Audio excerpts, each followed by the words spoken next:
ফাআওহাইনা ইলা মূসা আন ইদরিব বিআসাকাল বাহর। ও মূসা, হাতের ওই লাঠিটা দিয়া সাগরের উপর একটা বাড়ি মারো। কি মারো? একটা আঘাত করো। বাহার, বাহার মানে সাগর। ওই যে আগেই বলেছি নীল নদ না, নদীকে আরবিতে বলা হয় নাহরুন, আর সাগরকে বলা হয় বাহরুন।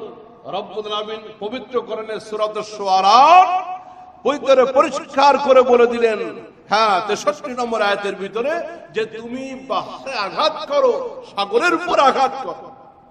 হযরত মূসা মুহূর্তের জন্য কাল বিলম্ব করলেন না।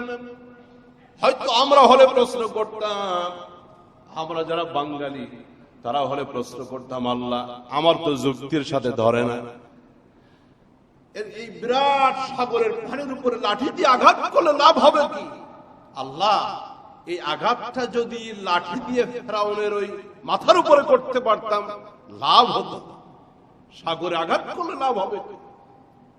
আমরা যারা যুক্তিবিদ, ইসলামকে আল্লাহ পাকের হুকুমকে যারা যুক্তির সাথে মিলাইতে চায়, হয়তো এই রকমের কোশ্চেন আমরা করতাম। কিন্তু ইমানদার তো এমন হবে না। ইমানদার হবে সামি'না ওয়া আতানা, যেটা শুনবে ওইটা চোখ বন্ধ করে বিশ্বাস করবে, পালন করবে। রব্বুল আলামিন হযরত মূসাকে নির্দেশ করে দিলেন, আনিদরিব বিআসাকাল বাহর, হাতের লাঠিটা দিয়া সাগরের উপরে আঘাত করো। আবার লাঠিও কিন্তু যেই সেই লাঠি না, এই লাঠিটা কিন্তু আল্লাহর জান্নাতি লাঠি। কোন জায়গার লাঠি?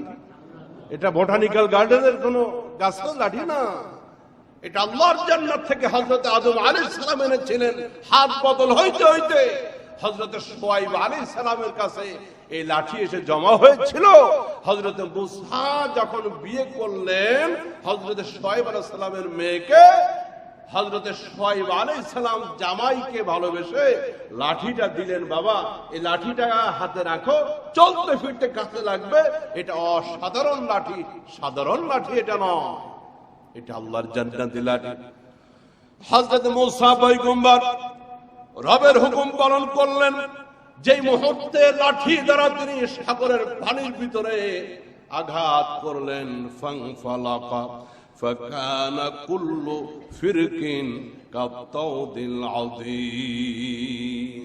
আল্লাহু আকবার, আল্লাহু আকবার। আঘাত করার সাথে সাথে রব্বে করিম বলেন, পানি ভাগ ভাগ হয়ে গেল এবং প্রত্যেক ভাগ এক একটা সাগরের উপরে, প্রত্যেক ভাগ এক একটা পাহাড়ের চূড়ার মতো দাঁড়িয়ে গেল। এভাবে 12টি রাস্তা সাগরের ভিতরে আল্লাহ তৈরি করে দিলেন। 12টি গোত্র, 12টি সম্প্রদায়, 12টি সম্প্রদায়ের জন্য 12টি রাস্তা হয়ে গেল। হযরত মূসা আলাইহিস সালাম আল্লাহ পাকের নির্দেশে তিনি এর ভিতর দিয়ে চলা শুরু করে দিলেন। সাগর কিন্তু শুকিয়ে যায় না, পানি কিন্তু আছে, এর ভিতর দিয়ে রাস্তা তৈরি হয়ে গেছে। নমরুদ যখন ইব্রাহিম খলিলকে আগুনে ফেলে দিলেন, আগুন কিন্তু নিভে যায় না, আগুন কিন্তু নিভে, আগুন জ্বলতেছিল, ওই আগুনের ভিতরেই আল্লাহ পাক তাকে হেফাজত করলেন। তার কারণ হলো আগুনের প্রতি আল্লাহ পাকের নোটিশ ছিল। রব্বে করিম আগুনকে বলে দিলেন, ইয়া নারু কুনি বারদাও ওয়া সালামান আলা ইব্রাহিম। রবের পক্ষ থেকে আগুনকে বলা হলো, আগুন ইব্রাহিমের জন্য তুমি আরামদায়ক হয়ে যাও।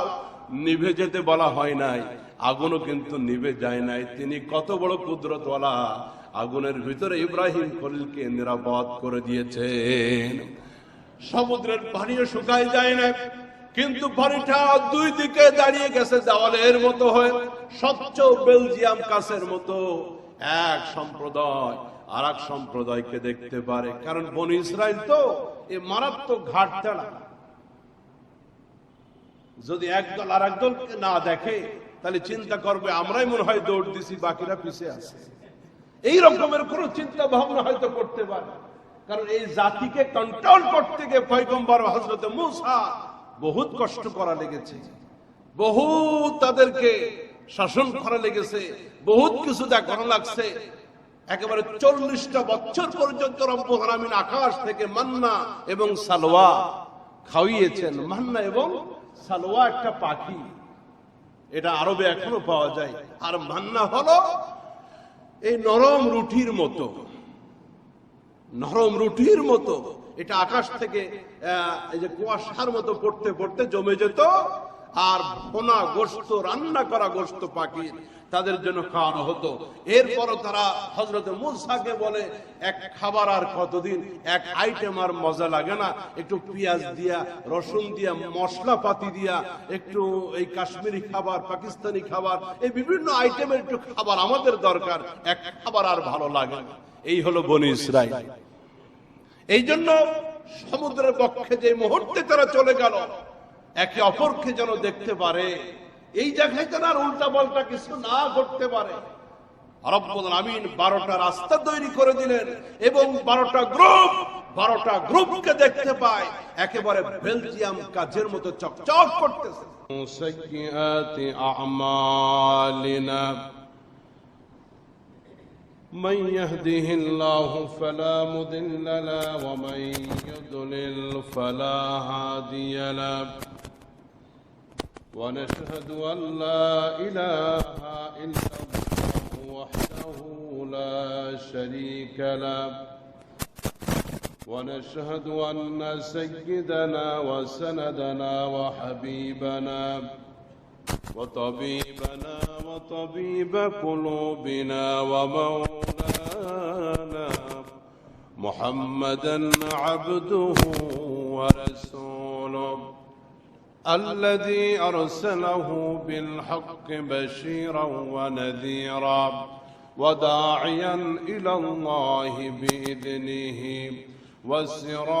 وسراجا منيرا أما بعد فقد قال الله تعالى في كلامه المجيد وفي فرقانه الحميد أعوذ بالله من الشيطان الرجيم بسم الله الرحمن الرحيم إن الذين قالوا ربنا الله ثم استقاموا فلا خوف عليهم ولا هم يحزنون صدق الله العظيم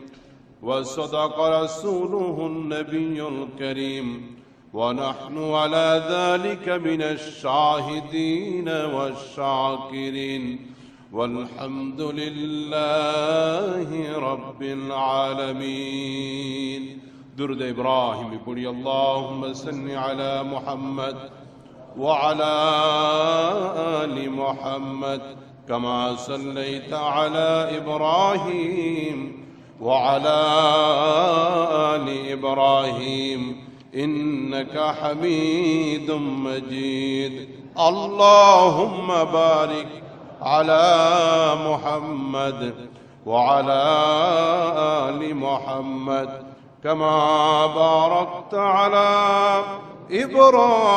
إبراهيم وعلى آل إبراهيم إنك حميد مجيد আল্লাহ সুবহানাহু ওয়া তাআলার দরবারে অসংখ্য অগণিত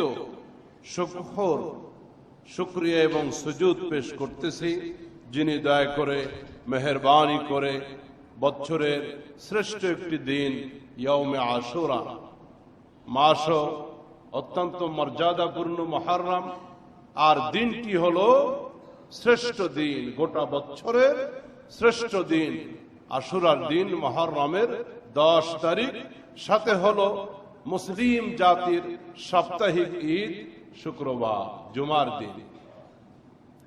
এই অনেকগুলি শ্রেষ্ঠত্ব একত্রিত হয়েছে।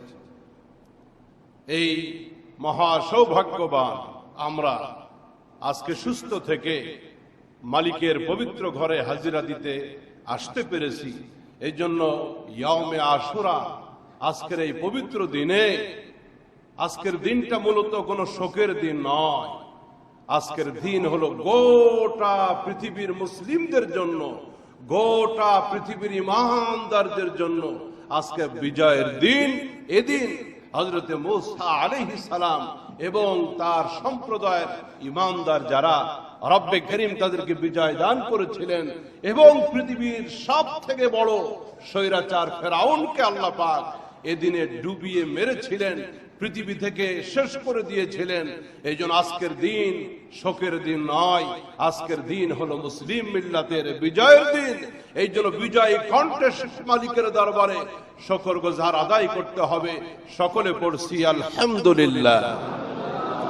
রব্বানা লাকাল হামদ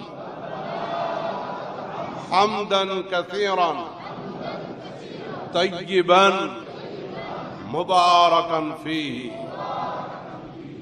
মালিকের দরবারে শুকরিয়া আদায় করে নিলাম। এই দিনের সাথে বিভিন্ন ঘটনার বর্ণনা আছে, বিভিন্ন ইতিহাসের কিতাবে আরো অনেক ঘটনা পাওয়া যায়, কিন্তু শক্তিশালী হাদিসের দলিল নাই। বিভিন্ন তাফসীরের কিতাবে, বিভিন্ন ঐতিহাসিক গ্রন্থে এদিন অনেক ঘটনার সাথে সম্পৃক্ত পাওয়া যায়। এদিনে হযরতে আদম আলাইহিস সালামের দোয়া মঞ্জুর হয়েছিল। এদিনে হযরতে নূহ আলাইহিস সালামের সেই নৌকাটা একটা পর্বতে গিয়ে স্থির হয়েছিল। এদিনে হযরতে আইয়ুব আলাইহিস সালাম রোগ থেকে মুক্তি লাভ করেছিলেন। এই দিনে হযরতে ইয়াকুব আলাইহিস সালাম তার চোখের জ্যোতি ফিরে পেয়েছিলেন।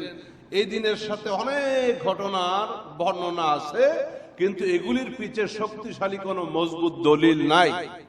এই জন্য আমরা ওইগুলাকে এদিনেই ঘটেছে এমনটি আমরা শক্তভাবে বলবো না। আল্লাহ ভালো জানেন, ঘটতেও পারে, ঐতিহাসিক বর্ণনায় আছে, কিন্তু হাদিসের ভিতরে শক্তিশালী ভাবে নবীজি বর্ণনা করেছেন এই দিনে রব্বুল আলামিন হযরতে মূসা আলাইহিস সালাম এবং তার সাথে ইমানদারদেরকে তিনি সাগর পাড়ি দিয়া তিনি মুক্তির ব্যবস্থা করেছিলেন এবং ফেরাউনকে ডুবিয়ে মেরেছিলেন। এ ব্যাপারে কোনো সন্দেহ নাই। নবীজির হাদিস সরাসরি মুসলিম এবং বুখারীর ভিতরে আসছে। এই জন্য এই দিবসের সাথে অন্যান্য ঘটনা এগুলি নিয়ে আমরা বাড়াবাড়ি করব না। ঘটতে পারে, নাও ঘটতে পারে, আল্লাহ পাক ভালো জানেন। মোহতারাম হাজিরিন, এই দিনটা অত্যন্ত গুরুত্বপূর্ণ দিন। মুসলিম শরীফের বর্ণনায় এই দিনটিকে ইয়াউমুন আজিম বলা হয়েছে। হাদা ইয়াউমুন আজিম, এটি একটি মহান দিন, বিরাট দিন। আজকের এই দিন বুখারী শরীফের বর্ণনায় বলা হয়েছে হাদা ইয়াউমুন সালিহুন, এটি একটি ভালো দিন। এই জন্য আজকের দিনে আমরা রোজা রেখেছি। আজকের দিনে আমরা আল্লাহর দরবারে গুরুত্বপূর্ণ একটি রোজা আমরা সিয়াম পালন করতেছি। আর আজকের দিনে ওই শিয়া সম্প্রদায় এরা মানুষকে শরবত খাওয়ায় বেড়াচ্ছে। রাসূল বলেছেন রোজা রাখো, রোজা মানে না খাও, পানাহার থেকে বিরত থাকো, যৌনাচার থেকে বিরত থাকো, কিন্তু আজকে তারা শরবত খাওয়ায় বেড়াচ্ছে। তাহলে এটা প্রথমেই হাদিসের সাথে বিপরীত হয়ে গেল, বিরোধিতা হয়ে গেল। আজকের দিনের আমল রোজা রাখা, এই দিনের আমল আল্লাহর দরবারে সিয়াম পালন করা। রাসূল বললেন আজকের এই শ্রেষ্ঠ দিনে আবার কোন উম্মত যদি তারা সিয়াম পালন করতে পারে, রবের কাছে আশা করি আমি, ইন্নী আহতাসিবু আলাল্লাহ আইয়ুকাফিরা সানাতাল্লাতী ক্বাবলা, রব্বুল আলামিন বিগত 1 বছরের গুনাহের কাফারা করে দিবেন, গুনাহগুলি মাফ করে দিবেন। নবীজি রোজা রেখেছেন। মদিনার ইহুদিরা রোজা রাখতো, তারা শুকরিয়াতান রোজা রাখতো, কারণ তারা হযরত মূসা আলাইহিস সালামের উম্মত, তারা রোজা রাখতো।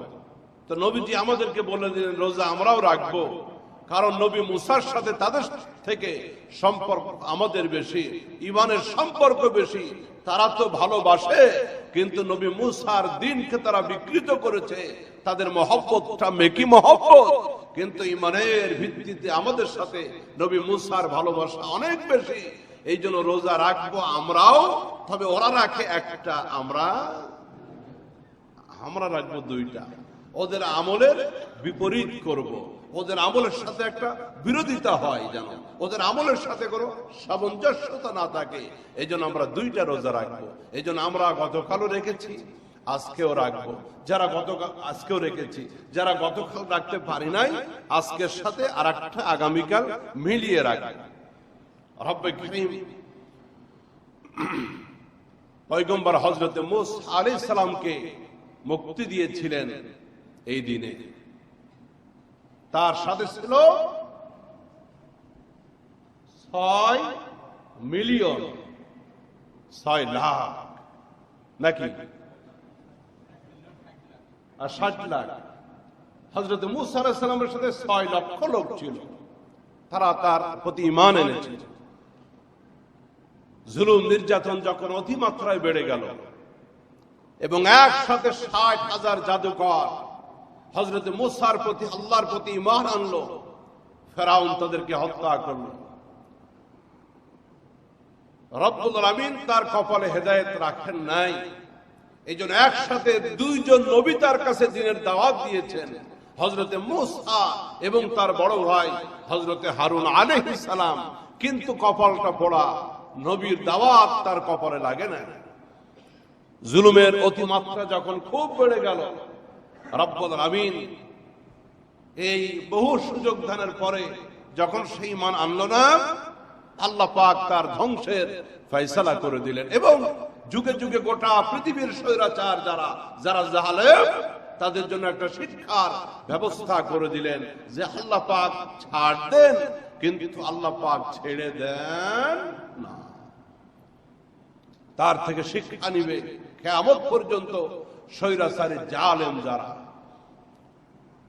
পবিত্র কোরআনে হাকিমের ভিতরে সূরাত শুআরা সহ সূরা তাওবা, সূরা তাহা, বিভিন্ন সূরার ভিতরে আল্লাহ পাক এই ঘটনা এনেছেন। এবং গোটা কোরআনে হযরত মূসা এবং ফেরাউনের কাহিনীটাই বেশি জায়গায় বর্ণিত হয়েছে। আল্লাহ রাব্বুল আলামিন হযরত মূসাকে বললেন, তুমি ইমানদারদেরকে নিয়ে রাতের আধারে মিশর ছেড়ে চলে যাও। ওয়া আওহাইনা ইলা মূসা আন আসরি বিইবাদি ইন্নাকুম মুত্তাবাউন।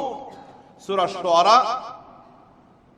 রব্বুল আলামিন বলতেছেন, আমি একটু জিকির করি, লা ইলাহা ইল্লাল্লাহ, লা ইলাহা ইল্লাল্লাহ, লা ইলাহা ইল্লাল্লাহ, লা ইলাহা, লা ইলাহা ইল্লাল্লাহ মুহাম্মাদুর রাসূলুল্লাহ সাল্লাল্লাহু আলাইহি ওয়াসাল্লাম।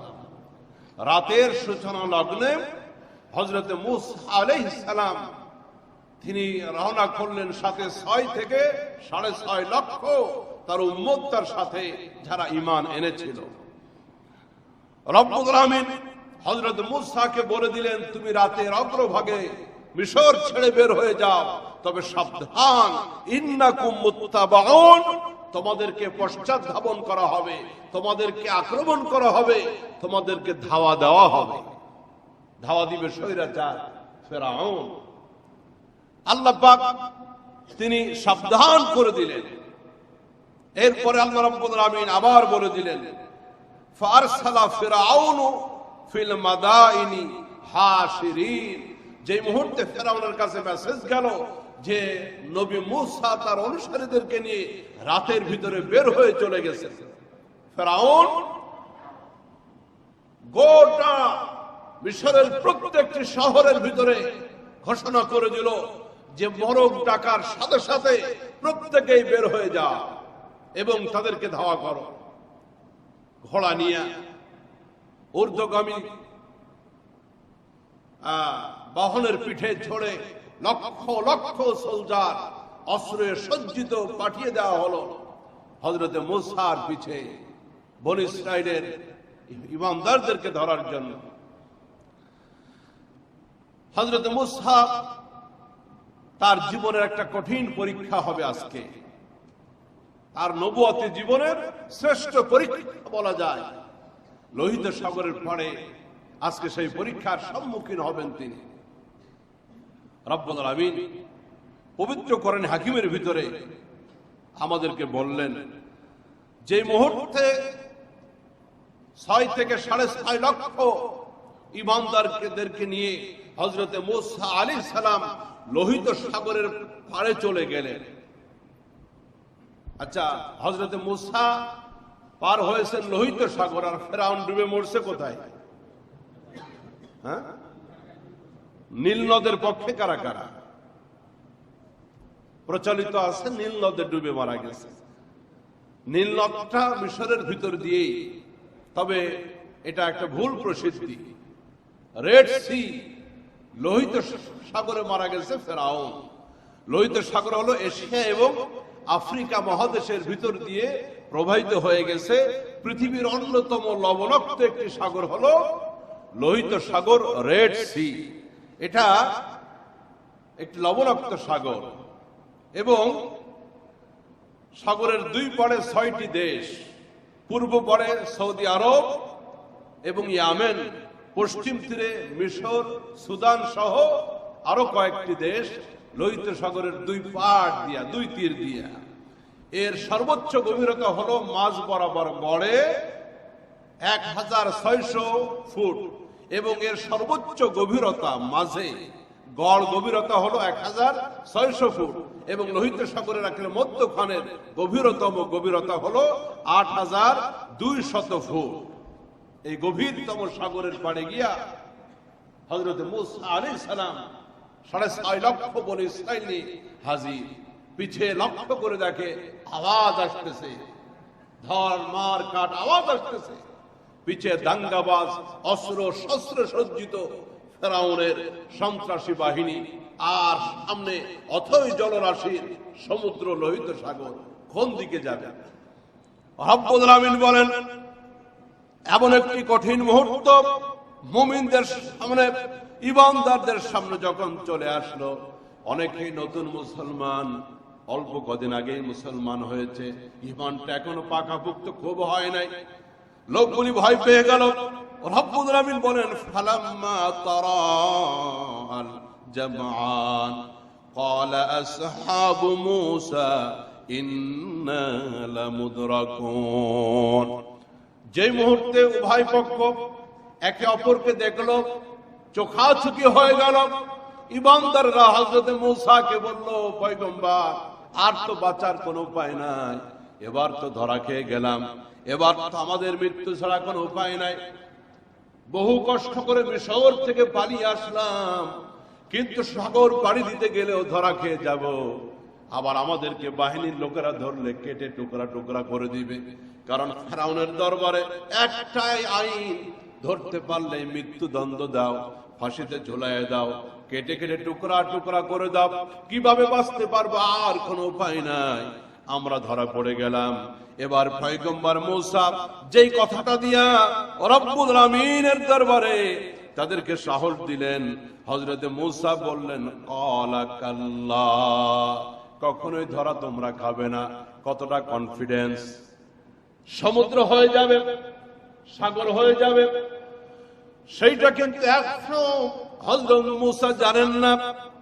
রব্বুল আলামিন কোন পন্থায় বাঁচাবেন সেইটাও তার কাছে জানা নাই। কিন্তু ঈমান আছে, আল্লাহর নির্দেশে যখন আসলাম এই সাগরের পাড়ে, নিশ্চয় একটা ব্যবস্থা হয়ে যাবে।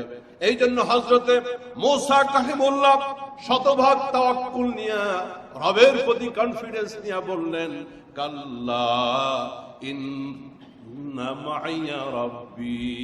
ভয়ের কোনো কারণ নাই, কারণ আমাদের সাথে আমাদের রব আছেন। একটু আওয়াজ দিয়ে বলেন না আল্লাহু আকবার। রবকে আলহামদুলিল্লাহি রাব্বিল আলামিন। সব জায়গায় রবের জিকির। রব্বে কারীম সমস্ত জায়গায় রবের কথা বললেন, আমাদের সাথে আছেন তিনি। পবিত্র কোরআন হাকিমের প্রথম আয়াত যখন নাজিল হয়ে গেল, সেই আয়াতের ভিতরে আল্লাহ পাক রবের কথা আমাদেরকে বললেন, ইকরা বিসমি রাব্বিকাল্লাযী খালাক। পড়েন না, ইকরা বিসমি রাব্বিকাল্লাযী। রবের কথা আছে এই জায়গায়। পবিত্র কোরআন হাকিমের প্রথম সূরা একেবারে শুরুর আয়াতের ভিতরে রব্বুল আলামিন রবের কথা বললেন, আলহামদুলিল্লাহি রাব্বিল আলামিন। একেবারে শেষ সূরার ভিতরে, পবিত্র কোরআনের শেষ সূরাটা ওই জায়গার ভিতরে আছে, লক্ষ্য করে দেখেন, কুল আউযু বিরাব্বিন নাস। সব জায়গায় রবের কথা। বান্দা যেন রবকে ভুলে না যায়, জিন্দগির প্রত্যেকটি মুহূর্তে যেন তার পালনকর্তা তার সাথে আছে, এই কথা যেন বান্দা ভুলে না যায়। এই জন্য রব, এই জিকিরটা আল্লাহ সব জায়গায় রেখে দিয়েছেন। নামাজের ভিতরে রবের কথা আছে, রুকুর ভিতরে সুবহান রাব্বিয়াল আযীম, সিজদার ভিতরে সুবহান রাব্বিয়াল আ'লা, আবার উঠতে গেলে রব্বানা লাকাল হামদ। ওই রুহের জগতে আলাস্তু বিরাব্বিকুম। আবার আমরা যখন কবরে যাব, প্রথম প্রশ্ন মান রব্বুকা। সব জায়গায় রব আছে। আল্লাহু আকবার। হযরত মূসা কালিমুল্লাহ তিনি তার লক্ষ লক্ষ বাহিনীকে বলে দিলেন, কাল্লা, অবশ্যই ধরা খাবো না, ভয়ের কোনো কারণ নাই। ইন্না মাইয়া রাব্বি সায়াহদিন। নিশ্চয় আমাদের সাথে আমাদের রব আছে, অবশ্যই তিনি আমাদেরকে পথ দেখাবেন। আল্লাহু আকবার। কারণ হযরত মূসা তার তো জানা আছে, তিনি তো এমন রব, তিনি হযরত ইব্রাহিম পয়গম্বরকে আগুনের ভিতরে হেফাজত করেছেন। তিনি তো এমন রব, তিনি হযরত মারিয়ামকে তিনি বেমৌসুমে ফল খাওয়াইছেন। তিনি এমন রব, শুষ্ক খেজুর গাছ, হযরত মরিয়াম গর্ভবতী, ওই খেজুর গাছের গোড়ায়, ওই খেজুর গাছের ছায়ার ভিতরে হযরত মরিয়াম যখন ক্ষুধা লেগে গেল, রব্বুল আমিন বললেন, মরিয়াম এই খেজুরের ডাল ধরে একটু ঝাঁকি দাও। হযরত মরিয়াম লক্ষ্য করে দেখলেন গাছটাও শুকায় গেছে, পাতাও শুকায় গেছে। এই শুকনা গাছে কিভাবে আবার খেজুর ধরতে পারে? হযরত মরিয়াম খেজুর গাছের শুকনা ডাল ধরে ঝাঁকা দিলেন। থোকা থোকা ডালি ডালি খেজুর, পাকা খেজুর মরিয়ামের কাছে হাজির হয়ে গেল। হযরত মূসা কালিমুল্লাহ তিনি তো ভালো মতোই রবকে ছিলেন, এই জন্য বলেছেন, ইন্না মাইয়া রাব্বি, আমার সাথে আমার রব আছে, কোনো ভয় নাই, অবশ্যই তিনি পথ দেখাবেন। রব্বুল আমিন এবার হযরত মূসাকে বলে দিলেন, ফাআওহাইনা ইলা মূসা আনিদরিব বিআসাকাল বাহার। ও মূসা, হাতের ওই লাঠিটা দিয়া সাগরের উপর একটা বাড়ি মারো। কি মারো? একটা আঘাত করো। বাহার, বাহার মানে সাগর।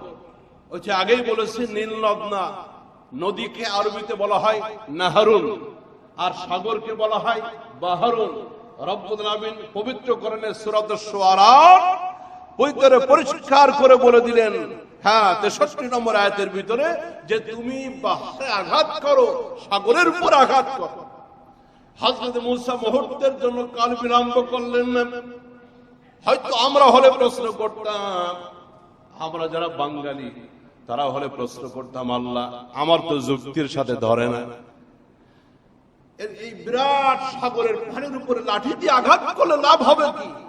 আল্লাহ, এই আঘাতটা যদি লাঠি দিয়ে ফেরাউনের ওই মাথার উপরে করতে পারতাম লাভ হতো, সাগরে আঘাত করলে লাভ হবে কি?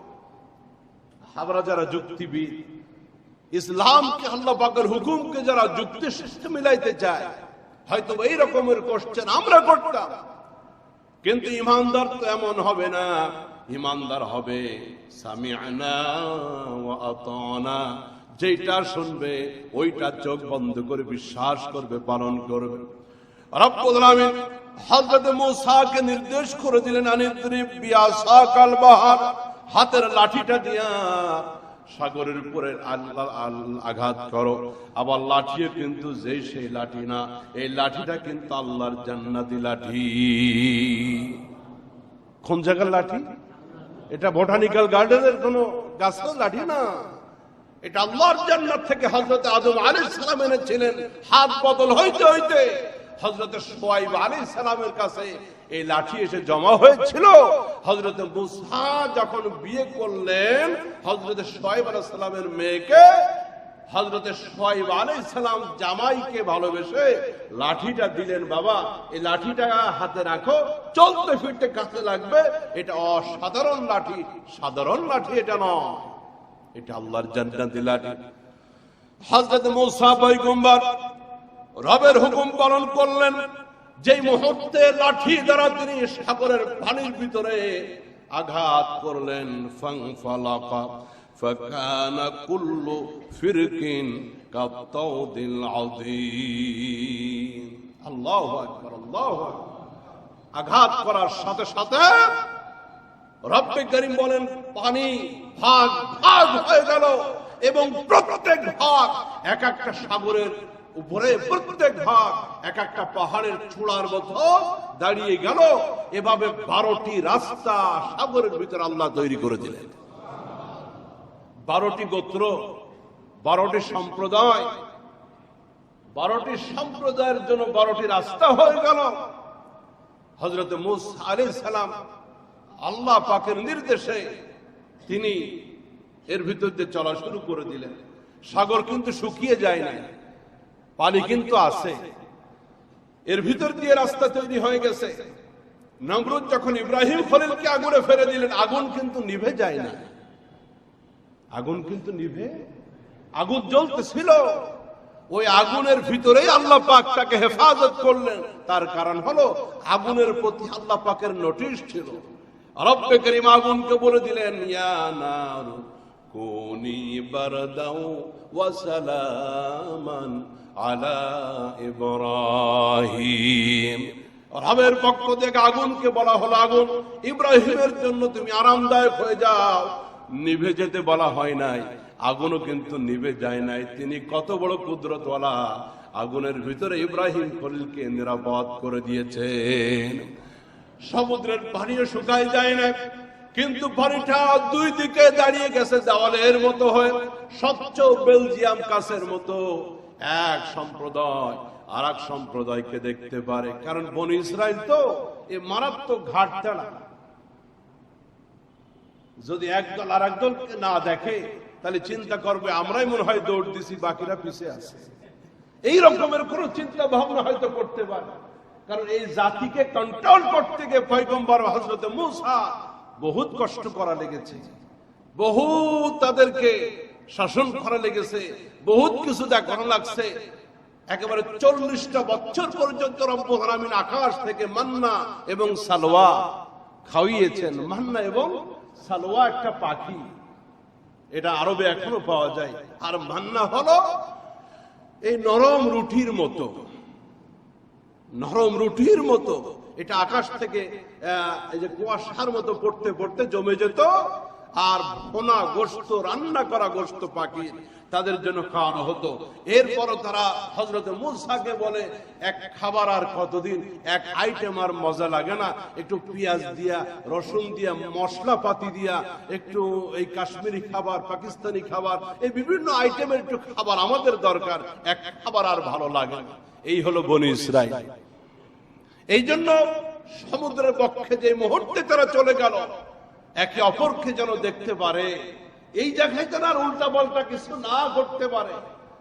রব্বুল আমিন 12টা রাস্তা তৈরি করে দিলেন, এবং 12টা গ্রুপকে দেখতে পায় একেবারে বেলজিয়াম কাজের মতো চকচক করতেছে।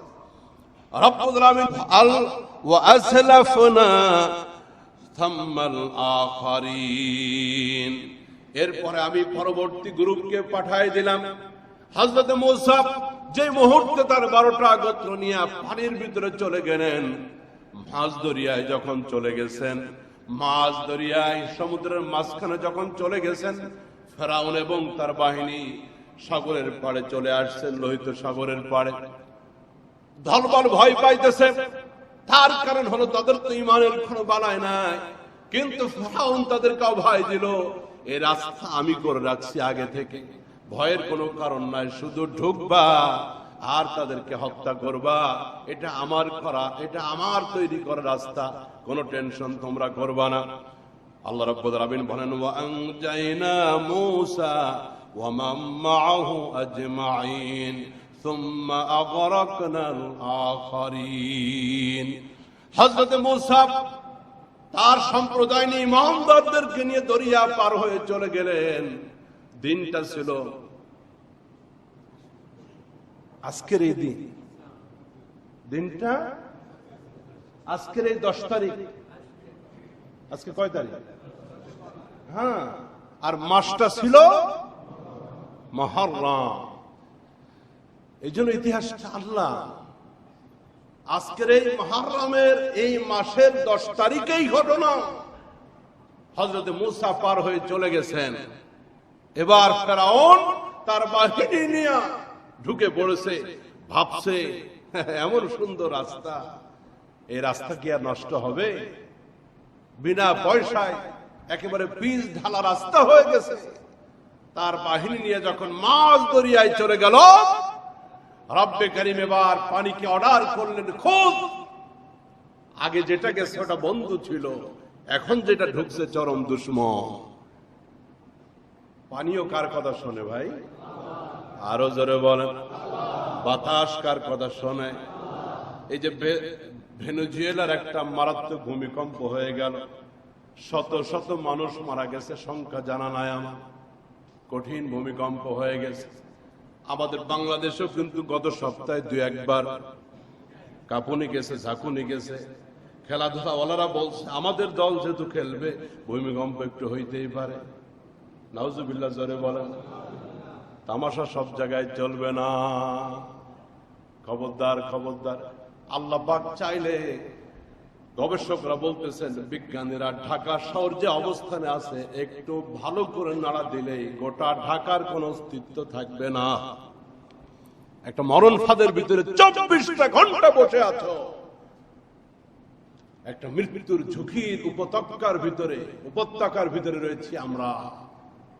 10 তলা 20 তলা বিল্ডিং এই ঢাকার উপরে, কত চাপ, সহ্য ক্ষমতার থেকে অনেক বেশি, কিন্তু আল্লাহ রাব্বুল আলামিন সুস্থ রাখছেন, নিরাপদে রাখছেন। তার কারণ হলো এই শহরে পাপের মাত্রাও বেশি, এই শহরে আল্লাহর বান্দারা সেজদা দিবে, সেজন্য মসজিদের সংখ্যাও বেশি। ফজরের রক্ত যখন হয়ে যায়, একটু আগে যারা উঠেন, কি মধুর সুর, চতুর্দিকে আজান, একটা ভাবে চতুর্দিকে আজান শুরু হয়ে যাচ্ছে। এখনো সুস্থ আছি ওই মালিকের নামের বরকতে, সুবহানাল্লাহ।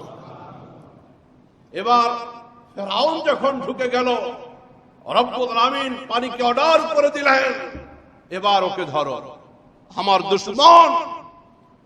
রব্বুল আলামিন যে মুহূর্তে অর্ডার করলেন, গোটা সমুদ্রের পানি তার উপরে ঢেলে পড়লো, ঝাঁপিয়ে পড়লো, বন্ধনটা ভেঙে গেল, পানির পর্বত সব তার উপরে পড়ে গেল, ডুবে মারা গেল।